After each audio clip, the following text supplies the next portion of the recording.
خدا کے ایک عظیم نام ہمارے فخر جناب قبلہ کعبہ جناب سید حسین شاہ حسین نقوی صاحب سے ملتمس ہوں کہ وہ اس طرح سے ممبر ہوں اور آپ کے سامنے خطاب فرمائیں قیامت کے لیے. نعرہ تکبیر، نعرہ تکبیر، نعرہ رسالت، نعرہ رسالت، نعرہ حیدری. 14 صدیاں بیت گئی، 1400 برسوں میں کتنے حارث بن نعمان جلے، سب پاکیزہ نسلوں میں مرد ان کو مولا باقی ہے. کتنے محسن، کتنے نصرت تم نے روز شہید کیے، کون رکا ہے، کون جھکا ہے، سب کا جذبہ باقی ہے. شیعہ کی تاریخ مٹانا تب تک تو ناممکن ہے جب تک اس قرآن کے اندر لفظ شیعہ باقی ہے. نعرہ حیدری.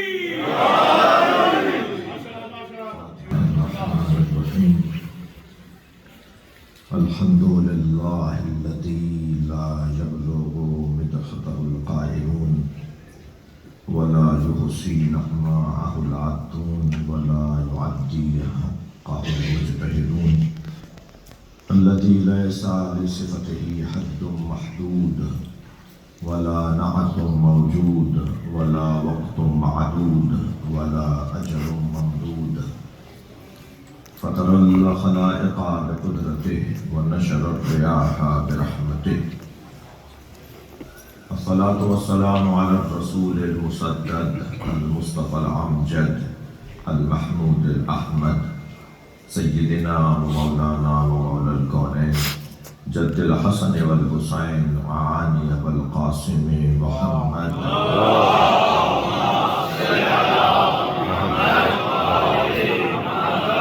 وآله الطيبين الطاهرين المعصومين الذين قال الله إنما يريد الله ليذهب عنكم الرجس أهل البيت ويطهركم تطهيرا.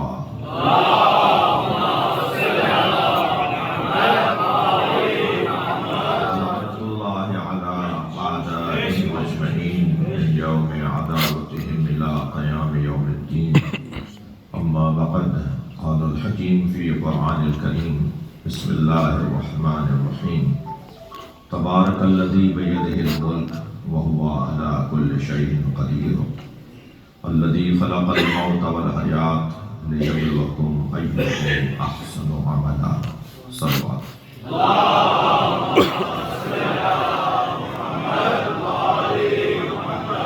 مقدمہ سے ایک سورہ فاتحہ، 3 مرتبہ سورہ اخلاص.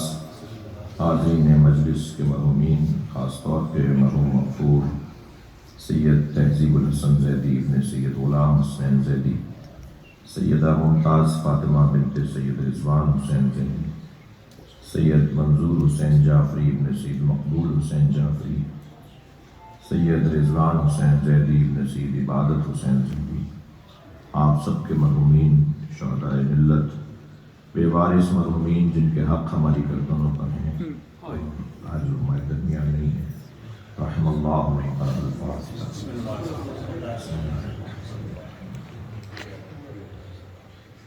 الرحمن الرحیم.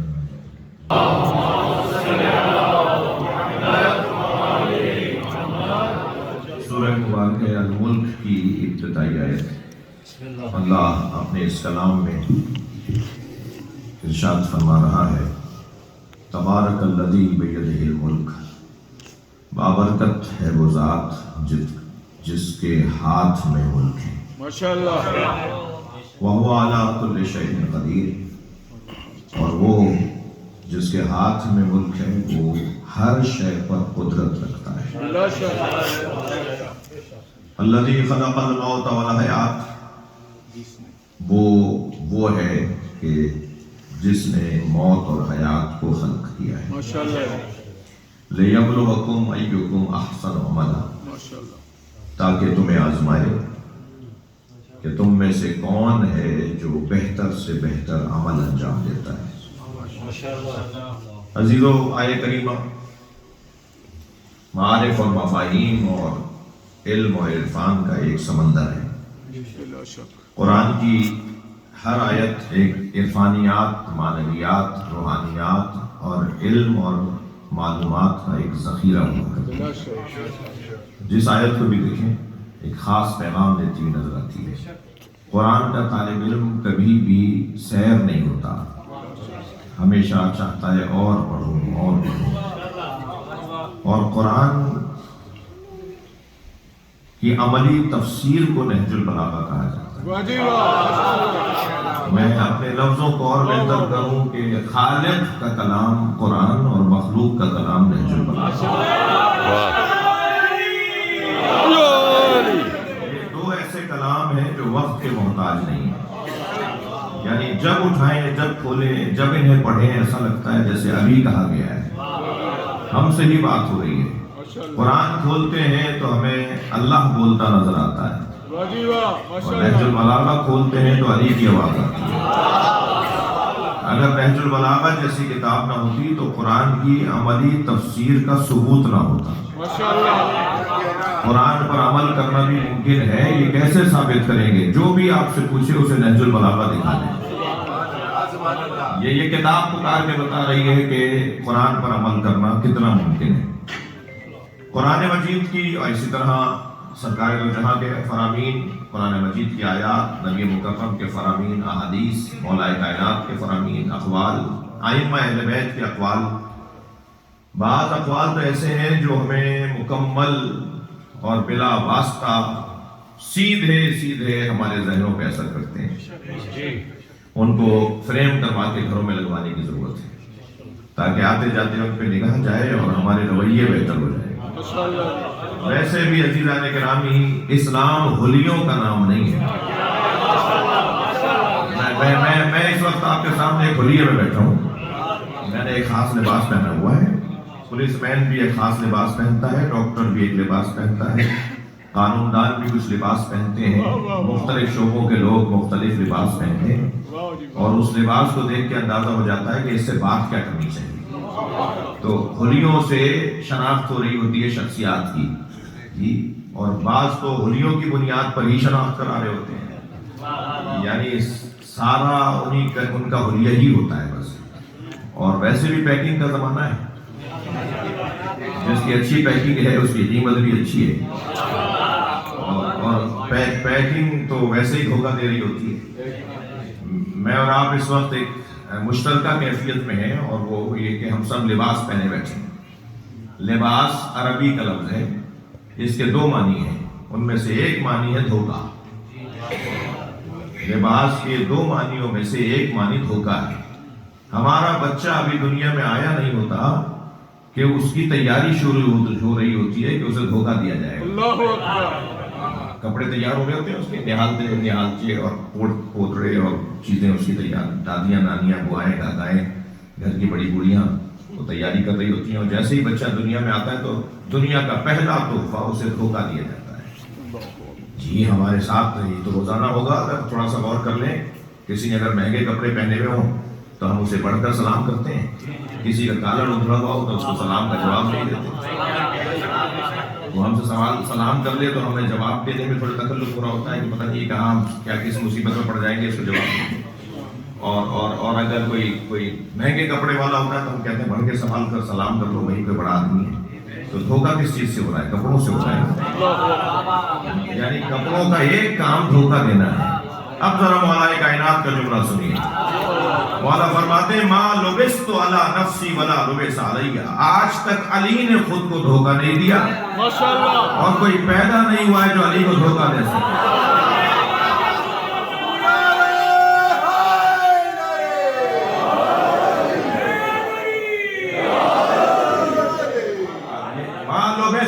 ترجمہ یہ نہیں کریں گے کہ علی نے لباس، مولا کہہ رہے ہیں میں نے لباس نہیں پہنا، کوئی مجھے لباس نہیں پہنائے گا۔ لباس ما لبست علی نفسی ولا لبس علیہ، یہ لباس پہنانے والی بات نہیں ہو رہی، لباس یعنی دھوکہ۔ علی فرما رہے ہیں کوئی پیدا نہیں ہوا جو علی کو دھوکہ دے سکے۔ تو یہ زمانہ، یہ دنیا ویسے ہی واہمات کی جگہ ہے، توہمات کی جگہ ہے، دھوکوں کی اور فریبوں کی جگہ ہے۔ یہ دکھاتی کچھ اور ہے، ہوتا کچھ اور ہے۔ یہاں نظر کچھ اور آ رہا ہوتا ہے اور حقیقت کچھ اور ہوتی ہے۔ میں ایک جگہ سے گزر رہا تھا، رستے میں سانپ بیٹھا ہوا تھا، میرے بڑھتے ہوئے قدم رک گئے. میں سوچنے لگا یہ موذی ہے، حملہ کرے گا. ابھی کھڑا سوچ رہا تھا کہ واپس جاؤں، کھڑا رہوں، اس کو ماروں، کیا کروں، کہ چھوٹا سا بچہ میرے برابر میں آ کے کھڑا ہوا، کہنے لگا مولانا یہ پلاسٹک کا سانپ. تو جیسے ہی مجھے معلوم ہوا پلاسٹک کا سانپ ہے تو میں نے اسی پر پیر رکھا، اسے کچلتا ہوا چلا گیا. معلوم یہ ہوا جب حقائق روشن ہو جاتے ہیں تو مدامات بھی تبدیل ہو جاتے ہیں. جملہ ہدیہ کر رہا ہوں، ساری دنیا جس یزید سے ڈر رہی تھی، حسین اس کی حقیقت کو جانتے ہیں.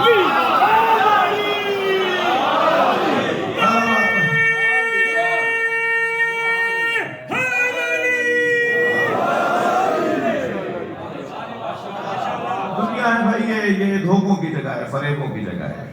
یہاں ہوتا کچھ اور ہے، نظر کچھ اور آتا ہے. میں ان بچوں جوانوں سے کہوں گا آپ کو تو یہ یہاں کم موقع ملتا ہوگا، یہاں پھٹے ہوئے کپڑوں والا کبھی ملتا ہوگا جی آپ کے اپنے وطن میں، مگر آپ کو یہ جگہ جگہ ملیں گے. تو جس کے کپڑے پھٹے ہوئے ہوں، کالر اڑا ہوا ہو، پائچہ پھٹا ہوا ہو، بٹن ٹوٹے ہوئے ہوں جی، چپل 2 رنگ کی پہنی ہوئی ہو، تو اس کو حقیر نہ سمجھیے گا، اس لیے کہ اللہ نے اپنے ولیوں کو فقیروں میں شمایا. اور اس بنیاد پر کہ گاڑی بڑی ہے تو یہ بڑا آدمی ہے، اور بنگلہ بڑا ہے تو یہ عظیم آدمی ہے، اس بنیاد پر جو ہے وہ فیصلے نہیں ہوں گے. اور ان مجلسوں میں آنے کا ایک نتیجہ بھی یہی ہے کہ یہاں آنے والے کی عینت تبدیل کروائی جاتی ہے. جو مجلس میں آ کے بیٹھتا ہے نا، وہ کربلائی عینت سے دیکھتا ہے، وہ نجف کی عینت سے دیکھتا ہے، وہ مدینے کی عینت سے دیکھتا ہے. صلوات پڑھیں گے نبی کی رات پر.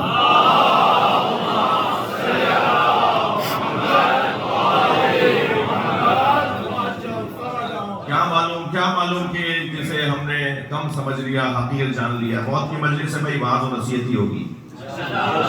اگر ہم نے کسی کو حقیر جان لیا، کسی کو کمزور جان لیا، تو کیا معلوم کہ وہی کوئی بڑا آدمی نکل آئے.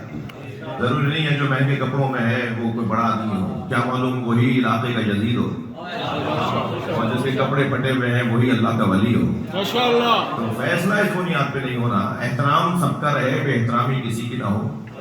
مگر یہ جو اس انداز سے لوگ ہوتے ہیں، ان میں سے کچھ نکل آتے ہیں کام کے لوگ. ایسے ہی ایک شخص بازار سے گزر رہا تھا، دودھ والے نے آواز لگائی، دودھ پیو گے؟ یعنی جس کے کالر ادھرے ہوئے ہوتے ہیں، پائچے پھٹے ہوئے ہوتے ہیں، آنکھوں بالوں پر گرد لگی ہوئی ہوتی ہے، لگتا ہے جیسے فقیر جان ہے. تو دودھ والے نے آواز لگائی، دودھ پیو گے؟ تو پہلے تو اچھی طرح اس کی دکان کو دیکھا، پھر کہا پلا دو. یہ ہر ایک کا کھاتے نہیں ہیں، ہر ایک کا نہیں کھاتے.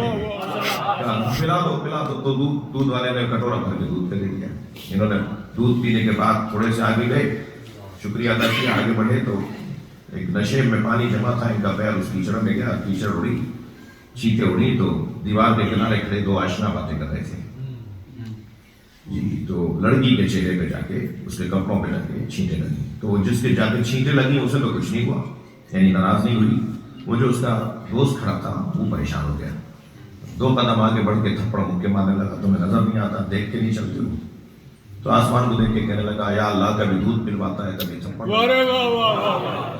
تو جیسے اس نے کہا نا کبھی دودھ پلواتا ہے کبھی تھپڑ لگواتا ہے، تو وہ لڑکی گری، تڑپی بن گئی.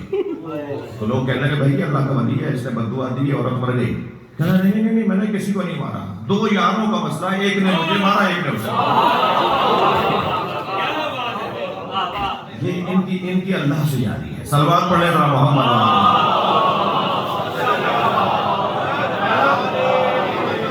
اس سے بہتر اور بلند صلوات نبی کی ذات.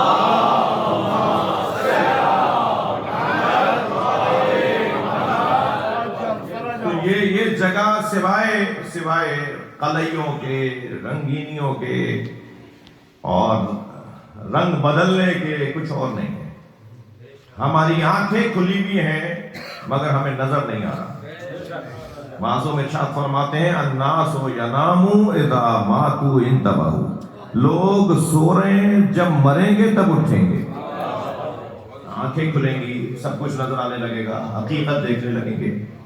اور یہ جو حضرت نے فرمایا نا، موتوا قبل ان تموتوا، مر جاؤ اس سے پہلے کہ موت آئے.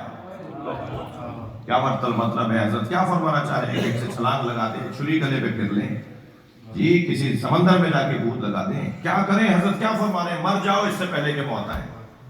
بدن کی موت کے لیے حضرت نہیں فرما رہے ہیں، اپنی انا کو مار دو اس سے پہلے کہ تمہارے بدن کو موت آئے. اور جو اپنی انا کو اپنی پسند کو مار دیتے ہیں وہ پھر مرنے نہیں پاتے. اگر جملہ ہدیہ کروں تو آپ سنیں گے. میں زندہ ہوں اس پر مجھے شک ہونا چاہیے. حسین زندہ ہے اس پر مجھے یقین ہونا چاہیے.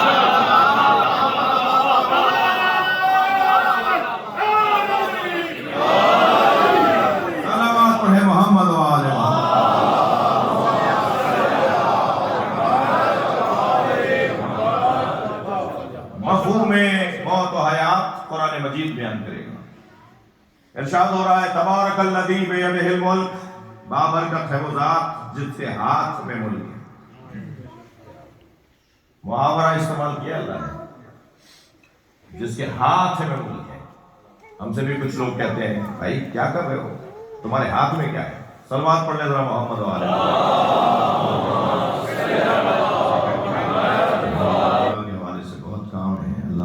کی توفیقات میں مولانا کی صحت و سلامت کی اضافہ فرمائے. دعاؤں کی قبولیت کے لیے، توفیقات کے حصول کے لیے، برکتوں، رحمتوں اور رزق عزت کے لیے بلند تر صلوات.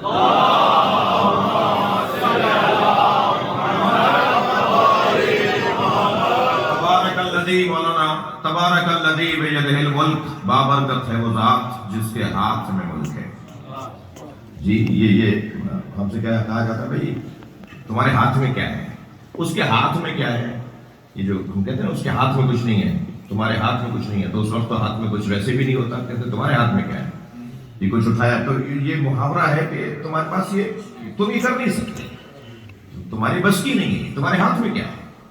اللہ کہہ رہا ہے تبارک الذی بیدہ الملک، بابرکت ہے وہ ذات جس کے ہاتھ میں ملک ہے. ہاتھ 5 انگلیاں 14 پوروے، اس کو روکنے کے لیے کلائی، اس کو ٹھہرانے کے لیے کوہنی، اس کو ٹکانے کے لیے بازو، بازو کو لٹکانے کے لیے باڈی، بدن کو کھڑا کرنے کے لیے پیر. ایک ہاتھ کیا مانا؟ پورا جسم تیار. ایک چیز مانیں گے تو دوسری ماننی پڑے گی. اللہ کا ہاتھ، اللہ کا ہاتھ تو کیسے اللہ کا ہاتھ مانیں گے؟ اچھا پھر اللہ کا ہاتھ تو ہمارا تو ایک سیدھا ہے ایک الٹا ہے، اللہ کا کون سا ہے؟ تو پھر قرآن نے تھوڑا سا اور آگے بڑھ کے ہمیں بتایا کہ اللہ کے 2 ہاتھوں کی بات بھی ہے. اچھا ابھی ایک ہاتھ سمجھ میں نہیں آ رہا تھا تو قرآن نے 2 ہاتھوں کا ذکر کیا. یا ابلیس ما منعک ان تسجد لما خلقت بیدی، اے ابلیس اسے سجدہ کرنے سے تجھے کس نے روکا تھا جسے میں نے اپنے دونوں ہاتھوں سے بنایا. ابھی ایک ہاتھ سمجھ میں نہیں آ رہا تھا کہ اللہ کے 2 ہاتھوں کا ذکر کیا. جی 2 ہاتھ مانیں گے تو پھر ہمارے بھی 2 ہاتھ ہیں اور ایک الٹا ہے ایک سیدھا ہے. تو اللہ کے بھی ایک الٹا ایک سیدھا. جب اس آیے کریمہ کو مولا علی کے سامنے کسی نے رکھ کر کہا مولا ذرا تفسیر کیجئے، مولا بتائیں کہ اللہ کے 2 ہاتھوں کا مطلب کیا ہے؟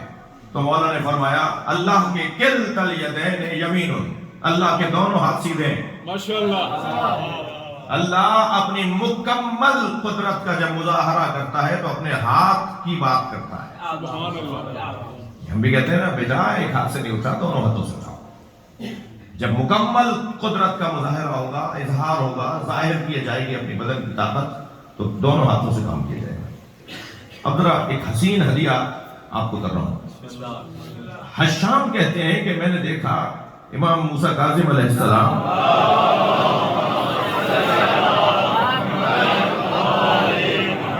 الٹے ہاتھ سے کھانا کھا رہے ہیں اور سیدھے ہاتھ سے تکیہ لگائے گئے. بھائی اپنی کاٹنا یہاں کوئی کہیں گے مولانا آئمہ سے الٹے ہاتھ سے کھانا کھلوا دیا.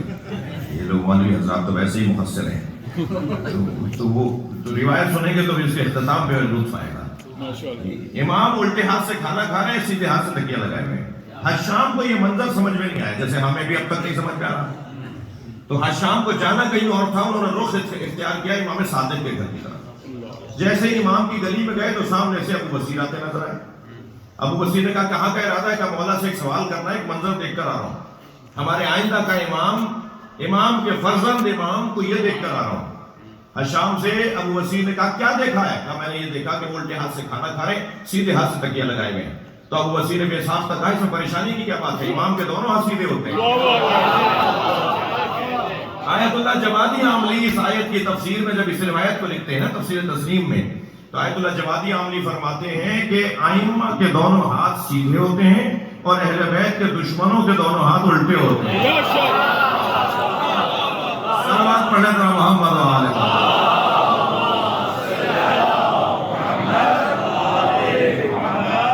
ایک اور بہتر صلوات.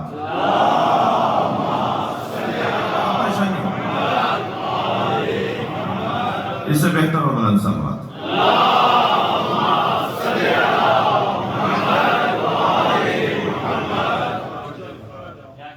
تبارک الذی بیدہ الملک. تنہا تیرے ماتم میں نہیں یہ شام سے آپو. تنہا تیرے ماتم میں نہیں یہ شام سے آپو. رہتا ہے سدا جاگ گریبان ساری. تبارک الذی بیدہ الملک. صلوات پڑھیں ذرا محمد و آل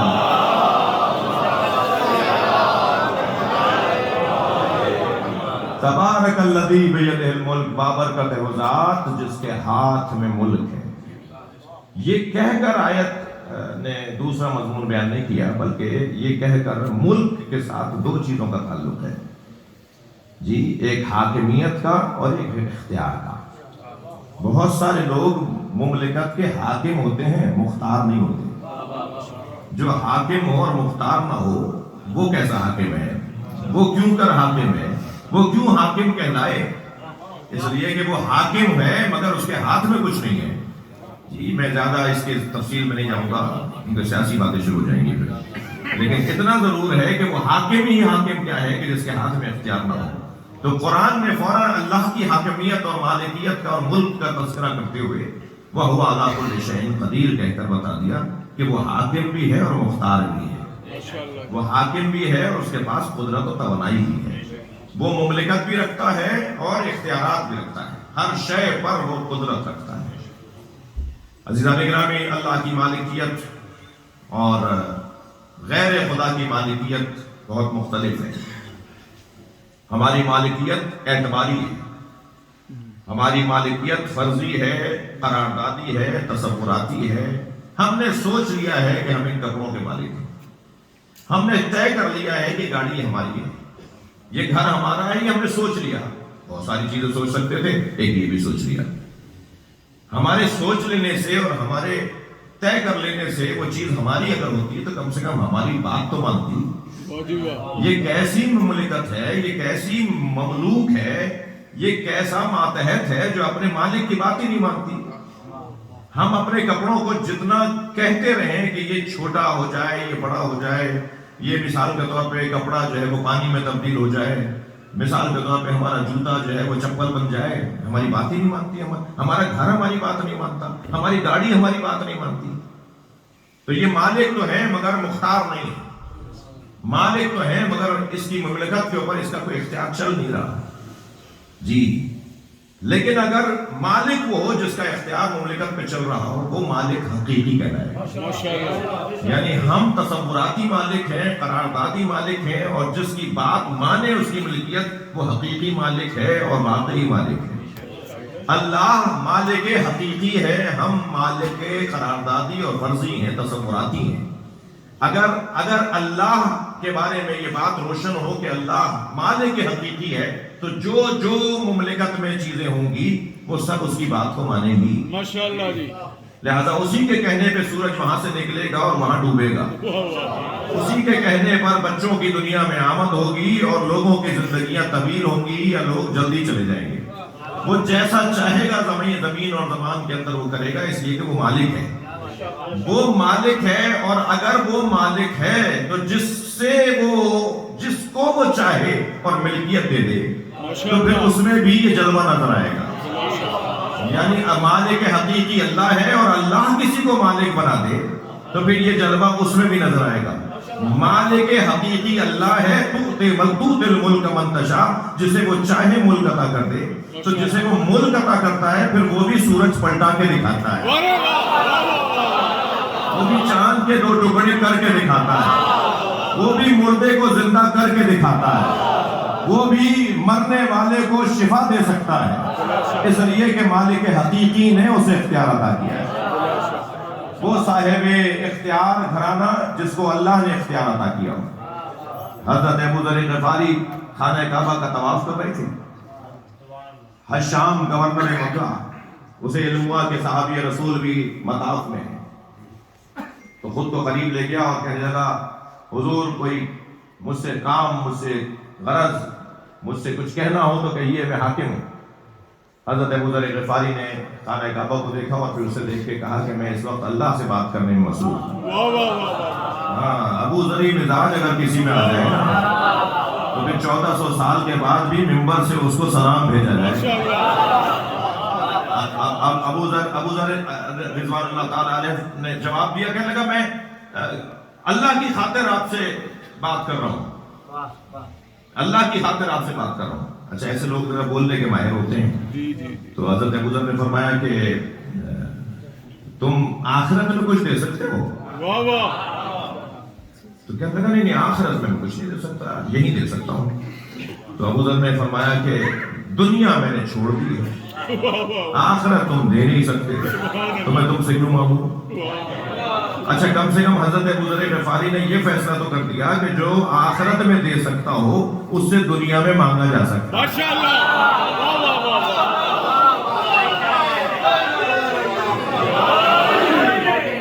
اب اگر اس دنیا میں کسی سے مانگنا ہے تو اسی سے مانگو جو آخرت میں بھی دے سکتا ہو. بھائی مجھے ایک جملے کی تو سمجھ میں ہی نہیں آتی ہے، مجھے کوئی آ کے سمجھائے کہ یہ کیا جملہ ہے کہ علی دنیا میں چوتھے نمبر پر ہے اور آخرت میں پہلے نمبر پر.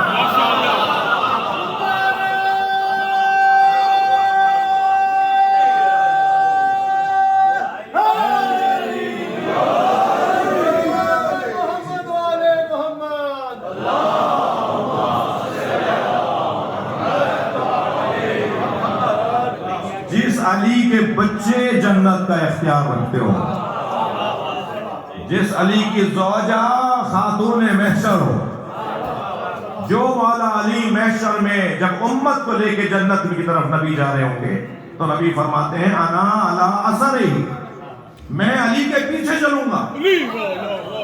تو ایک صحابی محترم کی آواز آئی، یا رسول اللہ آپ علی سے افضل ہیں، علی آپ کے آگے کیسے چلیں گے اور آپ علی کے پیچھے کیسے چلیں گے؟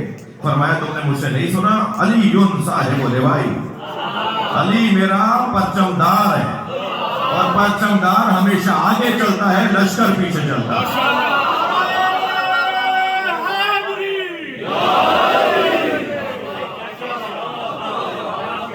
اس درجے کی آخرت میں اس درجے کا اختیار رکھنے والا گھرانہ. اور ابھی تو یہ میرا مضمون نہیں ہے کہ آخرت میں ان کا مقام کیا ہے اور محشر میں ان کی آمد کیسے ہوگی. میں تو مولا کائنات کی بات، سیدہ اور حسین علیہ السلام کی بات کر رہا ہوں. یہاں تو حضرت ابو طالب کی جو شان ہے وہ محشر میں جو بیان ہوئی ہے اس کا ہی کسی اور کے ساتھ مقایسہ نہیں ہے. تو اتنا ہے کہ ہاتھ میں اللہ کے اختیارات ہیں. تبارک الذی بیدہ الملک، وہ جس کے ہاتھ میں ملک ہے. یہ کہہ کر فوراً کہا وَهُوَ عَلَىٰ كُلِّ شَيْءٍ قَدِيرٌ، اور وہ مالک جس کے ہاتھ میں اختیار بھی ہے، وہ صاحب قدرت بھی ہے. میرے بچوں جوانوں، میں آپ کو کچھ کہوں گا، بزرگوں سے مجھے دعا چاہیے. قدرت، مفہوم قدرت، قادر اور مفہوم قدرت، اس وقت تک یہ بحث حسن نہیں پاتی، اس وقت تک یہ گفتگو سجتی نہیں ہے جب تک قادر کے تصور کے ساتھ مقدور کا تصور نہ لایا جائے. قدرت، قادر، قدرت کا استعمال کرنے والا قادر، جس پر یہ قدرت استعمال ہوگی یہ مقدور. اس وقت تک مفاہیم قدرت روشن نہیں ہوں گے. مثلا ہم اللہ کی ہر شے پر قدرت کے قائل ہیں، تو اللہ جو ہر شے پر قدرت رکھتا ہے اس نے زمین اور آسمان 6 دنوں میں کیوں بنائے؟ ساری ہر چیز تو کن فیکون سے بناتا ہے. یہاں کہتا ہے کہ ہو جا، وہاں ہو جاتی ہے. لیکن یہ اللہ نے زمین اور آسمان 6 دنوں میں کیوں بنائے؟ سوال، دربار لگا ہوا ہے مامون رشید کا، خاص کرسی پر میرے مولا امام رضا تشریف فرمائے. ان تین گھروں کے لوگوں سے امام کا مناظرہ ہوتا ہے. اس دن جو لوگ آئے ہوئے ہیں ان میں سے کچھ دہریے ہیں کہ جو امام سے عقیدہ توحید پر بات کریں گے اور امام جوابات دیں گے. ایک دہریے نے کہا کہ آپ کا عقیدہ یہ ہے کہ آپ کا اللہ ہر شے پر قدرت رکھتا ہے. امام نے فرمایا لا ریب ان اللہ علی کل شیء قدیر. ہمارا اللہ ہر شے پر قدرت رکھتا ہے. کہنے لگا اگر ہر شے پر آپ کا اللہ قدرت رکھتا ہے تو 2 قدم بڑھتے ہوئے اس نے جیب سے انڈا نکالا, مرغی کا انڈا نکال کے کہا پھر اس پوری دنیا کو اس انڈے میں ڈال سکتا ہے؟ آپ کا اللہ ہر شے پر قدرت رکھتا ہے تو اس انڈے میں پوری دنیا کو ڈال سکتا ہے. حضرت نے فرمایا تو کرتا کیا ہے, تیرا کام کیا ہے؟ ائمہ یہ سوال اس لیے کرتے ہیں تاکہ معیار فہم پہلے روشن ہو جائے, پہلے اس کی ذہنیت روشن ہو جائے. نحن معاشر الانبیاء نکلم الناس علی قدر عقولہم. ہم لوگوں کی عقلوں کے مطابق بات کرتے ہیں, عقلوں کے مطابق بات اثر بھی کرتی ہے, بات پہنچتی بھی ہے. تو امام نے فرمایا تو کرتا کیا ہے, تیرا کام کیا ہے؟ کہنے لگا بڑھئی ہوں, کھاتی, نجار, کارپینٹر ہوں. میرا کام لکڑیوں سے تخت اور ممبر اور کرسی بنانا ہے. حضرت کے ہاتھ میں عصائے رسول تھا. آگے بڑھا کے حضرت نے فرمایا اس سے مجھے تخت بنا دے. تو حضرت کا چہرہ دیکھتا رہا, کہنے لگا میں تخت بنا سکتا ہوں مگر اس لکڑی میں صلاحیت نہیں ہے کہ تخت بنے. حضرت نے فرمایا یہی تیرا جواب ہے. اللہ ہر شے پر قدرت رکھتا ہے مگر انڈے میں صلاحیت نہیں ہے کہ وہ دنیا کو اپنے اندر لے سکے. صلوات پڑھے محمد و آل محمد.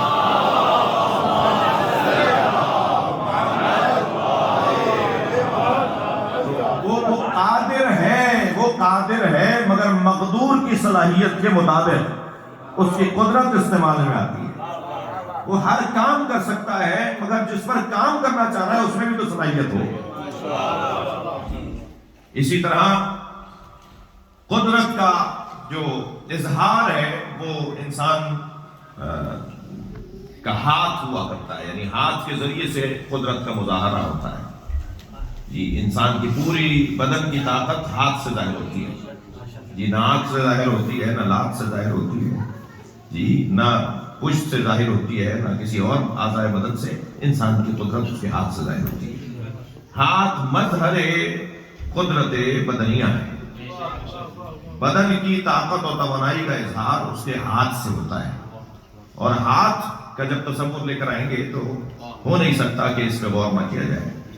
جی 5 انگلیاں ہیں, 14 پورے ہیں.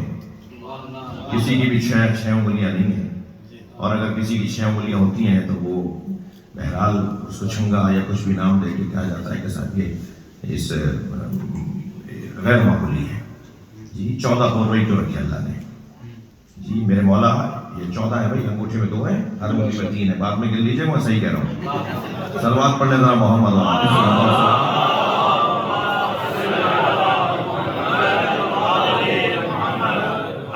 بدن کے اوپر خاص طور پر ہماری آنکھیں اللہ نے ایسے کیوں بنائی, بھویں ایسے کیوں بنائی, پلکیں ایسے کیوں بنائی, اللہ نے پیشانی پہ بل کیوں رکھے ہیں, ناک کے نتنے نیچے کی طرف کیوں ہیں, کان میں یہ بل اور باریک باریک نالیاں سے کیوں ہیں, ہمارا پیر اونٹ کی طرح سپاٹ کیوں نہیں ہے, بیچ میں نشیب کیوں ہے, ہمارے بدن میں سب جگہ بال کیوں نہیں اگتے, کہیں بال اگتے ہیں کہیں نہیں اگتے, کہیں کے بال بڑھتے ہیں کہیں کے بال نہیں بڑھتے, کوئی بال دو ساتھ اگے ہیں دونوں لیکن کوئی سفید ہوتے ہیں کوئی سفید نہیں ہوتے. ایک بارش کے چہرے پر سر کے بال بڑھتے رہتے ہیں, بھووں اور پلکوں کے نہیں بڑھتے.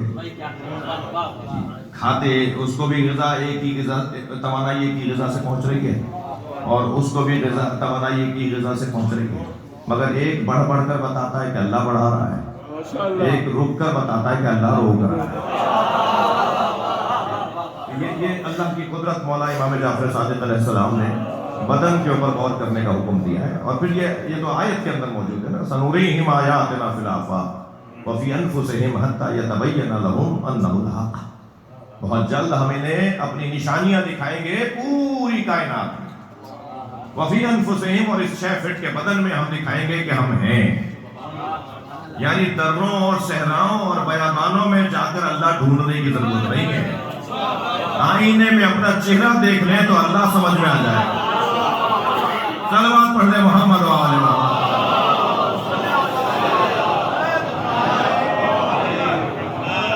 پوری کائنات میں جو اس نے اللہ نے اپنی نشانیاں رکھی وہ ایک طرف, اور 6 فٹ کے بدن میں. یہ امام نے حدیث مفضل میں، توحید مفضل میں حضرت مفضل ابن عمر کو جو حضرت نے فرمایا، اللہ بتایا کہ اللہ کیسے مانو گا، کیسے سمجھو کہ اللہ ہے، اس پہ جو دلیلیں دی ہیں ان میں سے ایک اعضائے بدن کے اوپر حضرت نے غور کیا ہے کہ اپنے بدن پہ غور کرتے چلے جاؤ تو میں اللہ سمجھ میں آنا شروع ہو جائے گا. جی ہم نے ایک صاحب سے کہا کہ جب ہمارے امام ظہور فرمائیں گے تو 40 سال کی عمر ہوگی. کہنے لیں آپ تو کہتے ہیں کہ ان کی ولادت 255 ہجری میں ہوئی تھی. ہم نے کہا ہوئی تھی. کبھی 255 ہجری میں اگر ان کی آمد ہو گئی تھی تو پھر آپ جب ظہور فرمائیں گے تو 40 سال کے کیسے ہو گئے؟ ہم نے کہا اللہ نے عمر روکی ہوئی. نہیں یہ کیسے ہوتا ہے، یہ کہاں ہوتا ہے، کب ہوتا ہے؟ میں نے کہا سب سے زیادہ ہوتا ہے، اپنا ہی چہرہ دیکھ لیجیے جا کر آپ. 70 سال پہلے ماں کے شکم سے سر کے بال بھی لے کر آئے تھے اور پلکوں کے بال بھی لے کر آئے تھے، مگر وہ پڑھتے رہے اور یہ ایک دفعہ بھی نہیں پڑھا. ایک کی عمر بڑھ بڑھ کر بتا رہی ہے اللہ بڑھا رہا ہے، ایک کی عمر رک کر بتا رہی ہے اللہ روک دیتا ہے. یہ تو ہمارے روزہ میں بھی مشاہدوں میں بہت ساری چیزیں اگر ہم چاہیں تو ہمیں نظر آ جائے. اور بلکہ میں تو آپ کی ذوق سماعت کو دیکھ کر ایک اور منظر بھی آپ کو دکھا دوں کہ امام زمانہ اجل اللہ تعالیٰ فرجہ شریف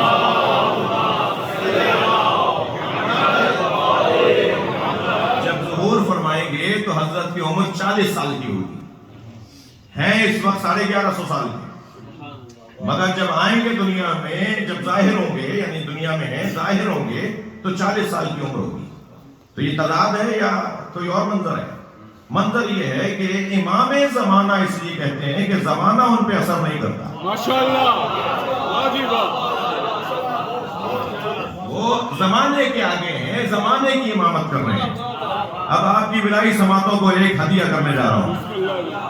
خیبر کی فتح کے بعد، فتح خیبر کے بعد مولا کائنات نے کیونکہ زیادہ کام کیا تھا تو مال غنیمت بھی زیادہ علی کو ملا. صحابہ کرام نے کہا یا رسول اللہ علی کے پاس مال دولت پیسہ زیادہ ہے، کھانا علی کے پاس کھائیں گے. نبی نے بھی اجازت دی اور سارے صحابہ پہنچ گئے، تشریف لے آئے مولا علی کے دروازے پر نبی کے ساتھ، سرکار کے ساتھ. ادھر جیسے ہی دروازے پر آور کہا ہم کھانا کھانا چاہتے ہیں، مولا نے انہیں بیٹھنے کے لیے انتظام کیا اور جناب زہرا سے جا کے کہا کہ یہ کھانا ہمیں کھلانا ہے، گھر میں کیا ہے؟ بی بی نے فرمایا ہمارے گھر میں کچھ نہیں ہے مگر اللہ بغیر حساب دینے والا ہے. ادھر نبی مکرم کے پاس مولا کائنات تشریف آئے اور فرمایا کہ آپ ذرا اپنی دختر سے آ کے ملاقات کیجئے اور پھر ہم طے کرتے ہیں کہ کھانا کیسے کھلانا ہے، امت کو کھانا کیسے کھلانا ہے. تو جیسے ہی نبی کو لے کر مولا علی تشریف فرما ہوئے تو کیا دیکھا، سیدہ کے سامنے بڑا دسترخوان بنا ہوا ہے اور طرح طرح کے لذیذ کھانے اس پہ چنے ہوئے ہیں. تو سرکار نے فرمایا یا زہرا انا لک ھذا، یہ کہاں سے آیا؟ فرمایا ہوا من عند اللہ، یہ اللہ کی طرف سے آیا ہے اور اللہ جسے چاہے بغیر حساب عطا کر دے. سرکار نے فوراً سجدے میں سر رکھ دیا، اللہ کا شکر ادا کر کے اپنا سر بلند کیا اور مولا علی کو دیکھ کے فرمایا کہ جب میں نے یہ قرآن کی آیت مجھ پہ نازل ہوئی کہ حضرت زکریا نے بند کمرے کے اندر حضرت مریم کے سامنے دسترخوان لگا دیکھا. حضرت زکریا تالا ڈال کے جاتے تھے باہر سے، حضرت مریم حجرے کے اندر عبادت میں مصروف رہتی تھی. تالا اس لیے نہیں ڈالتے تھے کہ حضرت مریم پر معاذ اللہ کوئی حضرت زکریا کو خیال تھا، بلکہ ماحول اچھا نہیں تھا کہ اپنی بچیوں کو اس انداز سے چھوڑا جائے. لیکن جب آئے کلما دخل علیہا زکریا المحراب وجد عندها رزقا، تو آیت کہتی ہے کہ جیسے ہی حضرت زکریا داخل ہوئے تو کیا دیکھا، حضرت مریم کے سامنے دسترخوان لگا ہوا ہے اور طرح طرح کے کھانے لگے ہوئے ہیں. تو حضرت زکریا نے جو سوال کیا وہی نبی سیدہ سے سوال کر رہے ہیں، انا لک ھذا، کہاں سے آیا یہ؟ وہی سوال جو قرآن میں حضرت زکریا نے کیا. تو حضرت مریم نے فرمایا یہ اللہ کی طرف سے آیا اور اللہ جسے چاہے بغیر حساب دے دے. تو نبی فرماتے ہیں یا علی، جب میں مجھ پر یہ آیت نازل ہوئی تو میں سوچتا تھا کہ یہ عظمت اللہ میری فاطمہ کو کب عطا کرے گا. اس لیے میں نے اللہ کا سجدہ کیا ہے کہ یا اللہ تو نے میری فاطمہ کو وہ عظمت عطا کی ہے جو تو نے مریم کو بھی عطا کی تھی.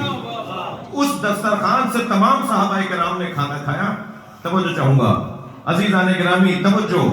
نبی نے اس دسترخوان کو دیکھ کر ایک جملہ ارشاد فرمایا، فرماتے ہیں ھذہ جفنۃ التی یاکل منھا القائم، یہ وہی دسترخوان ہے جس سے ہمارا قائم کھانا کھائے گا.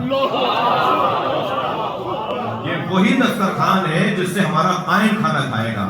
آپ اور میں بھی جنت میں جب کہ جا کے کھانا کھائیں گے جو جنت کے کھانوں کا اثر ہمارے بدن پہ نہیں ہوگا. جنت کے کھانوں کے ابھی ہم کچھ کھائیں گے, کچھ دیر کے بعد اس کا ایک نتیجہ نکلے گا, اثرات ہوں گے, نیند آئے گی. مثال کے طور پر ہمیں ہمارا بدن بولے گا کہ ہم نے کچھ دیر پہلے کھایا تھا, اس کے اثرات سامنے آئیں گے. لیکن جنت میں بول و براز نہیں ہے. جنت میں کھانوں کے اثرات بدن کے اوپر نہیں ہیں. تو جنت کے کھانوں کے اثرات جب ہمارے اوپر جنت میں نہیں ہوں گے تو امام مہدی انہیں کہا جاتا ہے جو دنیا میں بھی وہی کھانے کھاتے ہیں. جب دنیا میں وہی کھانے کھا رہے ہیں امام زمانہ, تو امام کی عمر مبارک کیسے بڑھے گی, بدن پر اثر کیسے آئے گا. ایک جملہ اور سنتے جائیے, میں مجلس کی منزل بدلوں گا. جناب زہرا کا دسترخوان دیکھ کر نبی نے فرمایا نا, ہذہ جفنۃ التی یاکل منھا القائم, یہی وہ دسترخوان ہے یعنی جنتی کھانے, یہ وہی دسترخوان ہے جس سے ہمارا قائم کھانے کھائے گا. مجھے ایک جملہ کہنے دیجئے, ساری دنیا ساری کائنات امام زمانہ کا صدقہ کھاتی ہے اور امام زمانہ سیدہ کے دسترخوان سے کھاتے ہیں. صلوات پڑھیں محمد و آل محمد.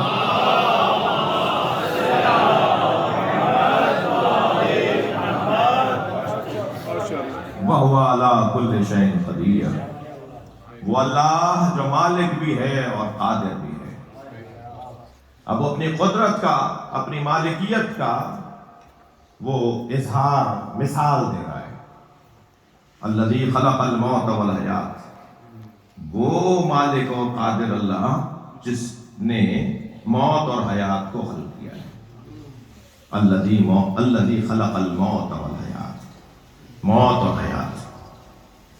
ہم موت اور حیات کے درمیان میں تو لنترانیوں کا اظہار کر سکتے ہیں, مگر موت کا اختیار ہمارے ہاتھ میں نہیں ہے, حیات کا اختیار بھی ہمارے ہاتھ میں نہیں ہے. نہ اپنی پسند سے دنیا میں آئے ہیں, نہ اپنی پسند سے رک پائیں گے. جی یہ دو چیزیں اس نے خاص طور پر اس کا اظہار کر کے بتایا, یہ دو چیزیں میرے پاس ہیں. جی بیچ میں تم بہت کچھ کرتے رہو, مگر نہ آنے میں تمہیں اختیار ہے نہ جانے میں تمہیں اختیار ہے. جی کسی نے مولا علی سے پوچھا کہ مولا قیام ایک, رکوع ایک, سجدے تو کیوں ہیں ہر رکعت میں؟ ہر رکعت میں دو سجدے کیوں ہیں؟ ہر رکعت میں قیام ایک ہے, رکوع ایک ہے, سجدے تو کیوں ہیں؟ حضرت فرمایا تم نے یہ قرآن کی آیت نہیں پڑھی جس میں اللہ ارشاد فرما رہا ہے منہا خلقناکم وفیہا نعیدکم, اسی مٹی سے بنے ہو, اسی مٹی میں واپس جاؤ گے. پہلا سجدہ تمہاری ولادت کی یاد دلاتا ہے, دوسرا سجدہ تمہاری موت کی یاد دلاتا ہے. یہی سجدگاہ پہ بھی دلیل ہے. ماشاءاللہ جی. ہاتھ پر سب رکھیں گے تو یہ خیال آئے گا, کارپیٹ پہ رکھنے سے تو یہ خیال نہیں آئے گا. سلوات پڑھنے والا محمد و آل محمد.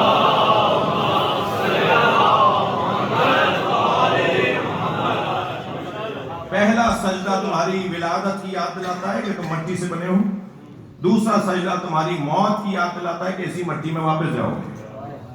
اب مولا فرما رہے ہیں دو سجدے اس لیے ہیں کہ ایک تمہیں دنیا میں آنا یاد دلائے, ایک دنیا سے جانا یاد دلائے. ایک تمہاری ولادت یاد دلائے, ایک تمہاری موت یاد دلائے. ایک تمہارا آنا, ایک تمہارا جانا. آنے اور جانے کے درمیان جو دورانیہ ہے اسے زندگی کہا جاتا ہے. ماشاءاللہ جی. اور کتنی مختصر ہے یہ زندگی, جتنے دو سجدوں کے درمیان کا قیام مختصر ہے. مکمل اٹھ کے بیٹھے اور دوبارہ سجدے میں چلے گئے, کتنی دیر لگی؟ مکمل بیٹھنے کا ہی حکم ہے, وہ 2 سیکنڈ لگیں یا 4 سیکنڈ لگیں. اتنی ہے زندگی, اور واقعی میں اتنی ہے. کوئی 90 سال والے دوست بزرگ سے پوچھے کہ کتنے عرصے سے ہیں دنیا میں؟ ارے ہمیں تو اپنا بچپن خوب یاد ہے, کل ہی کی تو بات ہے جب ہماری شادی ہوئی تھی. ارے ہمارا جو منا جو آج 40 سال کا ہو گیا ہے, یہ ابھی کل ہی تو پیدا ہوا تھا. یعنی اتنی طویل عمریں بھی اگر ہو جائیں, 120 سال کی عمر بھی ہو جائے, تو کہتے ہیں کل ہی تو آئے تھے ہم دنیا میں. اچھا ہمارا اور آپ کا کیا کہنا ہے؟ جب حضرت نوح سے فرشتے نے پوچھا, جی 2500 سال جینے والا مثلاً, ان سے پوچھا فرشتے نے کہ کتنے عرصہ زندہ رہے آپ؟ تو حضرت نوح نے فرمایا تھا فرشتے سے کہ مجھے ذرا سائے میں آنے دو. جب وہ روح قبض کرنے آیا تو مجھے سائے میں آنے دو. سائے میں آئے تو اس نے پوچھا کتنا عرصہ زندہ رہے؟ کہتے اتنا ہی رہا ہوں جتنا دھوپ میں سے سائے میں آیا ہوں. یہ اتنی طویل زندگی بھی. سلمان پڑھ لے ذرا محمد.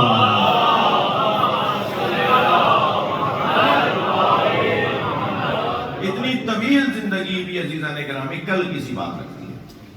تو زندگی انتہائی مختصر ہے, اس کا احساس مختصر ہے, اس کے جذبات مختصر ہیں, وہ جلدی گزر جاتی ہے اور اندازہ بھی نہیں ہو پاتا کہ گزر گئی.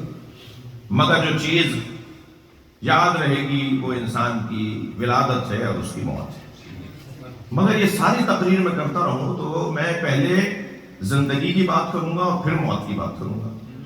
پہلے میں ولادت کی بات کروں گا اور پھر میں موت کی بات کروں گا.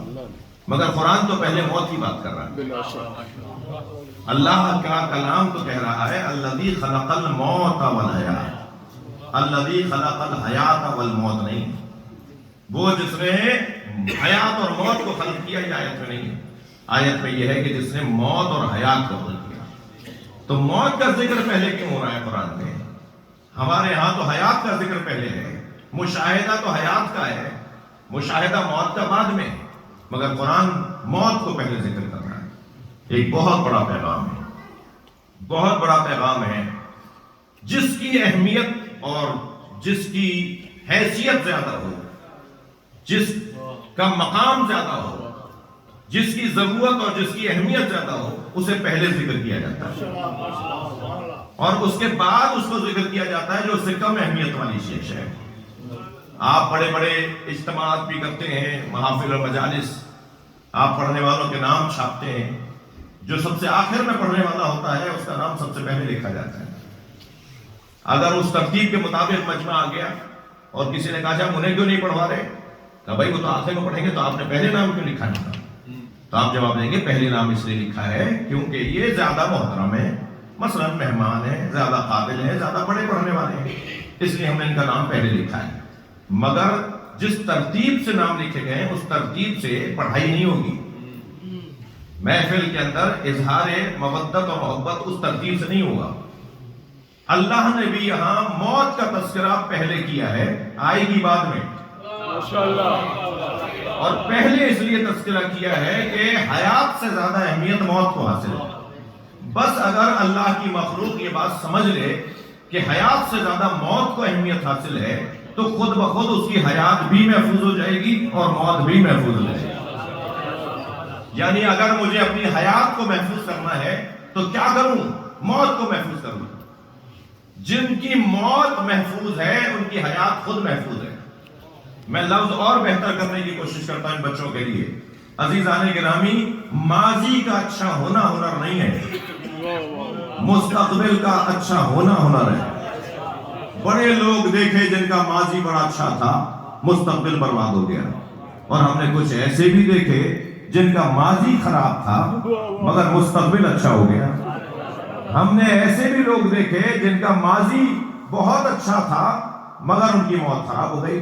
ہم نے اور بھی دیکھا ہے جس کا ماضی اچھا نہیں تھا مگر موت اس کی علیہ السلام بنا دی. تو کیا کریں؟ موت کو محفوظ کریں کسی طرح. جن کی موت محفوظ ہے, جن کا مرنا محفوظ ہے, ان کی زندگی خود بخود محفوظ رہے گی. اب ایک نعرہ ضرور ہے کہ جیو علی کی طرح اور مرو حسین کی طرح. جو نعرے کا ترجمہ تو وہی کروں گا نا جو ہے, جیو علی کی طرح اور دنیا سے جاؤ حسین کی طرح. ایک اعتبار سے یہ اس نعرے سے اختلاف بھی ہو سکتا ہے. نہیں, جیو بھی علی کی طرح, دنیا چھوڑو بھی علی کی طرح, اور جیو بھی حسین کی طرح, دنیا چھوڑو بھی حسین کی طرح. مگر جس نے بھی یہ نعرہ بنایا ہے بہرحال اس کے پیچھے ایک اچھی فکر ضرور ہے. حدیث تو ہے نہیں, یہ نعرہ ہے جی جیو علی کی طرح. علی مولا کی طرح جینا بہت مشکل کام ہے. سرکار کی زندگی میں 80 جنگوں میں علی کی تلوار چلتی رہی. سرکار کی رحلت کے بعد 3 ایسی جنگوں کا سامنا کرنا پڑا جو علی کے علاوہ کوئی لڑ ہی نہیں سکتا. 4 سال 6 مہینے تک جو مولا علی نے اپنی زندگی گزاری ہے, علی سے زیادہ مشکلات والی زندگی کسی کی نہیں تھی. یہ میرے اعتبار سے, ہمارے اعتبار سے مشکلات والی, مگر علی تو اس سے لطف لیتے تھے. علی کے نزدیک تو مشکل تھی نہیں. علی کے نزدیک تو وہ بندگی کا راستہ تھا. علی کے نزدیک تو وہ کامیابی کی راہیں تھیں. علی نے مسلسل اپنی 63 برس کی زندگی میں 63 برس کی زندگی مولا علی کی 63 برس کی زندگی میں مولا علی نے تمام تر مشکلات کا جب کمال نظر آیا تو کہا آج علی کامیاب ہو گیا. تو علی کے نزدیک تو مشکل نہیں تھی، لیکن اتنی مشکل اور سنگین زندگی جس شان کے ساتھ علی نے گزاری ہے، جس اطمینان کے ساتھ مولا علی نے گزاری ہے، تو حق بنتا ہے کہ نعرہ لگانے والا اگر اچھا نعرہ لگائے تو یہ نعرہ لگائے کہ جیو علی کی طرح.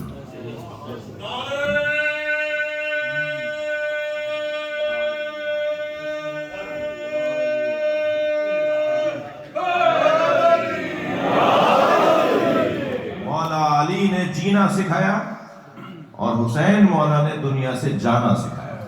جی کے مرنا تو سب کو آتا، واہ، جی کے مرنا تو سب کو آتا، مر کے جینا سکھا دیا تو نے. صلوات پڑھیں گے محمد و آلہ.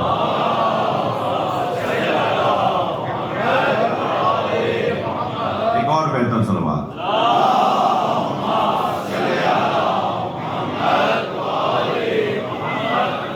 الذی خلق الموت والحیات. کیا کریں میرے بچوں جوانوں، آپ سے میں کہہ رہا ہوں، کیا کریں کہ ہماری زندگی بھی مطمئن اطمینان کے ساتھ گزرے اور ہماری موت بھی حسین بن جائے. ہمیں ان سے دوستی کرنی ہوگی جن کی زندگی بھی حسین تھی اور جن کی دنیا سے جانا بھی یادگار تھا. اور ان سے دوستی کا ایک منظر یہ مجلس اعزا ہے. جب ہم مجلس میں آ کے بیٹھتے ہیں تو ان سے جڑنے کا اظہار کر رہے ہوتے ہیں. یہ ہم سب کی ضرورت ہے جو اہل بیت کی زندگیوں میں ہمیں حسین منظر نظر آتے ہیں. کیسے جئیں اور کیسے دنیا چھوڑیں، موت کیسی ہو یہ اہل بیت بتائیں گے. اور اہل بیت میں ائمہ اہل بیت کا مقام تو بہت بلند ہے. اس گھر کا 11 سالہ بچہ بھی کہتا ہے کہ موت میرے نزدیک شہد سے زیادہ شیریں ہے. اس گھر کے کم سن بچے بھی موت کو ڈھونڈ رہے ہوتے ہیں. اور اس گھر کے بڑوں کی تو کیفیت یہ ہے کہ مصیبتوں کا ایک پہاڑ بھی ہو تو ان کے نزدیک وہ بہت ہی حلاوت اور مٹھاس رکھتا ہے. امام حسین لاشوں پہ لاشیں اٹھاتے، مگر جیسے جیسے لاشوں پہ لاشیں اٹھاتے گئے سنگین اور انتہائی محبوب بندوں کی لاشیں. امام حسین کے رخسار مبارک سرخ ہو رہے تھے. رخساروں کا، چہرے کا سرخ ہونا یہ اطمینان قلب کی علامت ہے. امام کسی بھی لاشے پر، امام کے چہرے کے اوپر، بلکہ ہمیشہ حضرت کے زبان مبارک پہ تصویر رہی. مگر یاد رہے کہ جس کا دل نرم ہوتا ہے اس کی آنکھوں میں آنسو بہت آتے ہیں، اور جتنا بڑا انسان ہوتا ہے اتنا ہی دل نرم ہوتا ہے. اور کائنات میں انسان اکمل ایک وقت پوری کائنات میں ایک سے زیادہ نہیں ہوگا، وہ انسان اکمل امام حسین کی ذات ہے. حسین سے بڑا کائنات میں کوئی انسان، یعنی انسان اکمل، ان سے بڑا کوئی انسان نہیں. تو جب سب سے بڑے انسان ہیں تو دل بھی اتنا ہی نرم ہوگا. لہذا لاشیں تو بہت اٹھائے مگر 4 لاشوں پہ حسین بہت روئے. اجرکم اللہ، اجرکم اللہ. امام کی آنکھوں میں آنسو آتے تھے اور زبان پہ شکر کے کلمات جاری ہوتے. وہ 4 لاشیں جس پر حسین مولا بہت روئے، ان میں ایک لاشا قاسم کا لاشا اپنے ہاتھوں سے سجا کر بھیجا اپنے بھتیجے کو. اپنے ہاتھوں سے تلوار حمایل کی، اپنے ہاتھوں سے سر پہ امامہ باندھا اور گھوڑے پہ بٹھا کے جب روانہ کیا تو یہ کہتے ہوئے روانہ کیا کہ یہ حسن مجتبیٰ کے جہاد کا مظاہرہ کرنے جا رہا ہے. اور جب جناب قاسم شہادت کا جام نوش کرنے لگے، آپ کے سر پہ بھی گرز لگا، آپ کے سینے پہ بھی تیر لگا، اور جب گھوڑے سے گر رہے تھے تو آواز دی چچا میری مدد کیجیے. امام گھوڑے پر بیٹھ کر اس تیزی سے روانہ ہوئے کہ سامنے والا لشکر یہ سمجھا کہ حسین نے حملہ کر دیا ہے. تو یہاں کے گھوڑے وہاں دوڑے اور وہاں کے گھوڑے یہاں دوڑے، اور ایک آواز گونجتی رہی چچا میری مدد کیجیے. اجرکم اللہ. اور جب پہنچے ہیں امام حسین جناب قاسم کے لاشے پر تو بچے کا لاشا پامال ہو چکا تھا. تو بیٹھ گئے اپنے بھتیجے کے سرہانے اور ایک جملہ کہا, اے قاسم تیرے چچا کے لیے بڑا گرا ہے, تو مدد کے لیے پکارے اور تیرا چچا تیری مدد نہ کر پائے. اجرکم اللہ, اجرکم اللہ. جتنے نہ آئے اپنی آوازوں کو آزاد کریں. جب آپ بلند آواز سے روکیں نا, امام جعفر صادق دعا دیتے ہیں, امام رضا دعا دیتے ہیں بلند آواز سے رونے والا. کیسے لاشا اٹھایا جناب قاسم کا, اس کا بیان بہت مشکل ہے, مگر عزادارو جب بھی امام حسین لاشا لاتے تھے اس لاشے کے وارث بیویاں, اس شہید کی ماں, بہن, زوجہ, اس شہید کی وارث بیویاں امام کا استقبال کرتی تھیں اور امام کو کہتی تھی ہماری قربانی قبول ہو گئی. اطاعت و فرمانبرداری خواتین کربلا کی بیویوں کا مقام دیکھیے. جب جناب قاسم کا لاشا لے کر آئے نا امام حسین تو امام نے کیا دیکھا کہ ساری بیویاں تو کھڑی ہیں مگر اس بچے کی ماں نظر نہیں آئی. یعنی جناب ام فروا نظر نہیں آئی, زوجہ امام حسن نظر نہیں آئی. تو تعجب سے جناب زینب سے کہا, بہن زینب بھابی ام فروا کہاں ہے؟ پھر ایک بیوی کی آواز آئی, جب قاسم کی شہادت کی خبر آئی تھی تو ام فروا پشتے خیمہ میں چلی گئی. امام نے فرمایا جاؤ میری بھابی کو لے کر آؤ, انہیں بتاؤ کہ ان کے قاسم کا لاشا آ گیا ہے. اب ساری بیویاں جو خیمے کی پشت پر گئیں تو کیا دیکھا, پیشانی سجدے میں ہے اور جناب ام فروا تسبیح پڑھ رہی ہیں, شکران شکرا حقاً حقا, یا اللہ تیرا شکر ہے تو نے میری قربانی قبول کر دی. جیسے ہی سجدہ مکمل ہوا جناب زینب نے فرمایا بھابی آپ کو حسین بلا دیں. آئی وہاں جہاں جناب قاسم کا لاشا رکھا تھا, پہلے اپنے بچے کا پامال لاشا دیکھا, پامال گھوڑوں کی ٹانپوں سے پامال لاشا, جوڑ جوڑ جس کا علیحدہ ہو گیا ہو. لاشا دیکھا اور لاشے کو دیکھ کر امام حسین سے کہا, بھائی حسین مجھے قاسم کا کرتا دے دی. امام حسین نے نہیں پوچھا بھابی اس کرتے کا کیا کریں گی جو تار تار ہو گیا, گھوڑوں کی ٹانپوں سے چاک چاک ہو گیا, مگر ایک ماں کی آرزو تھی. امام حسین نے کچھ ہی دیر میں خون بھرا کرتا جناب قاسم کا ان کی مادر گرامی جناب بیوی ام فروا کو دے دیا. بیوی نے اسے اپنے خیمے میں لے جا کے رکھ دیا.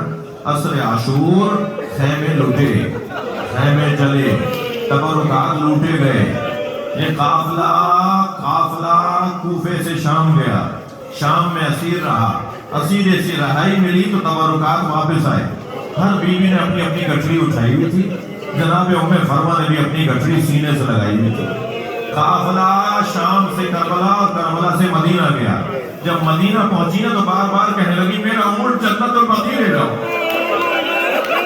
بار بار کہنے لگی میرا اونٹ جنت البقیع لے جاؤ. جب جنت البقیع میں پہنچی قبر امام حسن کے برابر میں رہی, گٹھڑی کھولی, خون بنا کھلا دیا, امام حسن کی قبر پر پھیلا دیا. اے میرے والد تمہارے بچے کی نشانی لے کر آئے. قاسم نے وفاداری کا حق ادا کر دیا. اجرکم اللہ. مجلس ہو گئی, گریہ کر لیا آپ نے, نہ جانے دوبارہ میرا کب یہاں توفیق ہوگی کہ میں آپ کی خدمت میں حاضر ہوں. تھوڑی دیر اور میرا ساتھ دیجیے. دوسرا لاشا جس پہ حسین بہت روئے, وہ لاشا عباس کا. بھائی کے لاشے کو مڑ مڑ کے دیکھتے رہے, نہر کے کنارے عباس کا لاشا چھوڑ رہے. اجرکم اللہ, اجرکم اللہ. میں نے مختصر کیا. تیسرا لاشا جس پر امام حسین بہت روئے, تیسرا لاشا جس پر امام حسین کی آنکھوں سے آنسو رکتے نہیں تھے, وہ لاشا علی اکبر کا لاشا. جب علی اکبر گئے ہیں نا میدان کربلا میں تو امام حسین نے جناب ام لیلہ سے کہا, اے ام لیلہ ماں کی دعاؤں کا اولاد کے حق میں اثر کچھ اور ہے, تم اللہ سے دعا کرو ایک مرتبہ اور میں اپنے علی اکبر کو دیکھ لوں. جناب ام فرما, جناب ام لیلہ نے اپنے سر پہ قرآن رکھا اور مناجات پڑھی, ہے یعقوب سے یوسف کو ملانے والے, ایک مرتبہ میرا علی اکبر اور مجھے دکھا دیا. ابھی ماں کی دعا مکمل نہیں ہوئی تھی کہ جناب علی اکبر پلٹ کر آ گئے اور امام حسین کے قریب آ کے کھڑے ہوئے، تکبیروں کی آوازیں بلند ہوئی، بی بی ام لیلہ خیمے کے دروازے پر گئی تو کیا دیکھا؟ علی اکبر امام حسین سے پانی مانگ رہے ہیں۔ بابا چند قطرے پانی کے مل جاتے تو میں بتاتا کہ کس کا پوتا ہوں، میں دشمن کو بتاتا مجھے کس عباس نے تربیت دی ہے۔ بابا سے بیٹا پانی مانگ رہا ہے۔ یہ وہی بیٹا ہے نا جو 3 سال کی عمر میں امام حسین سے انگور مانگے تو بے موسم انگور امام حسین نے حضرت علی اکبر کو معجزے سے عطا کیے۔ ستون مسجد کو ہاتھ مارا، کوشا گرا، فرمایا علی اکبر تم بابا سے کچھ مانگو اور تمہارا بابا تمہیں نہ دے۔ 3 سال کی عمر میں حضرت علی اکبر کو معجزے سے انگور دیے امام حسین نے۔ اب یہ 18 سال کا جوان ہے، بابا سے پانی مانگ رہا ہے، مگر حسین کیا کریں کہ یہاں امتحان الہی ہے۔ مگر جب علی اکبر نے بابا سے پانی مانگا تو خیمے کے در سے کھڑی جناب ام لیلہ نے دیکھا کہ علی اکبر پانی مانگ رہے ہیں۔ شاعر نے اس منظر کو 4 مصروں میں نظم کیا ہے۔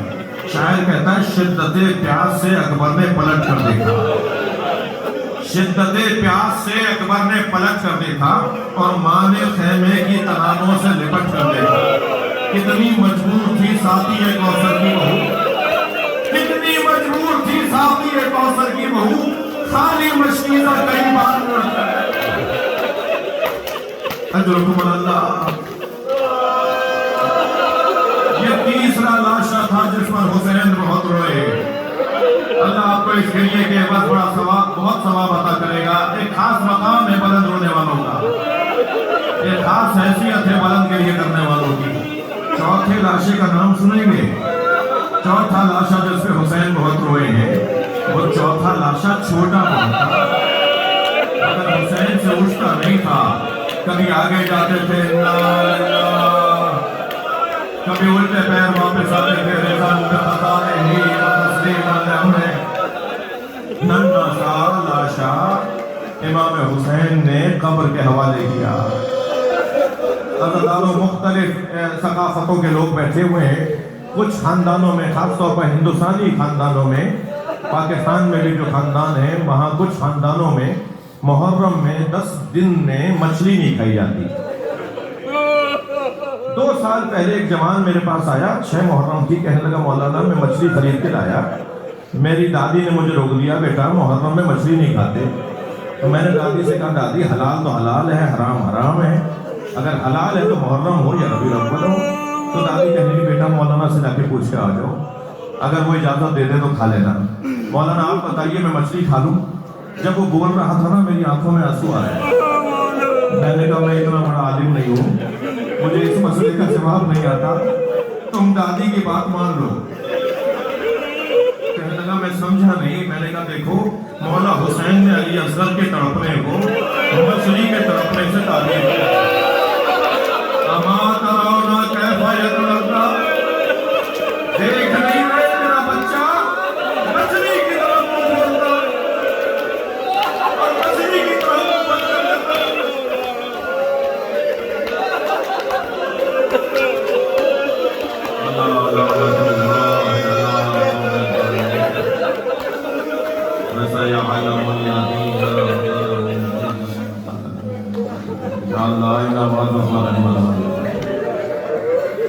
مرحومین مغفورین کے درجات کو بلند فرما، کوتاہیوں سے درگزر فرما، انہیں اعلیٰ علیین میں مقام عطا فرما، جنت الفردوس میں جگہ عطا فرما، امام زمانہ کے ظہور میں تعجیل فرما۔ مزید ایک سورہ فاتحہ، 3 مرتبہ اخلاص، مرحومین مغفورین منظورین مورد نظر مرحومین جن کے نام میں نے ابتدا میں لیے، رحم اللہ من قرأ الفاتحہ۔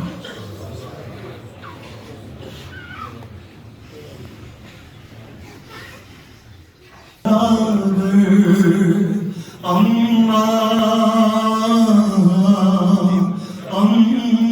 غریب ہوں میں، اماں غریب ہوں میں، اماں غریب ہوں میں، اماں غریب ہوں میں، اماں غریب ہوں میں۔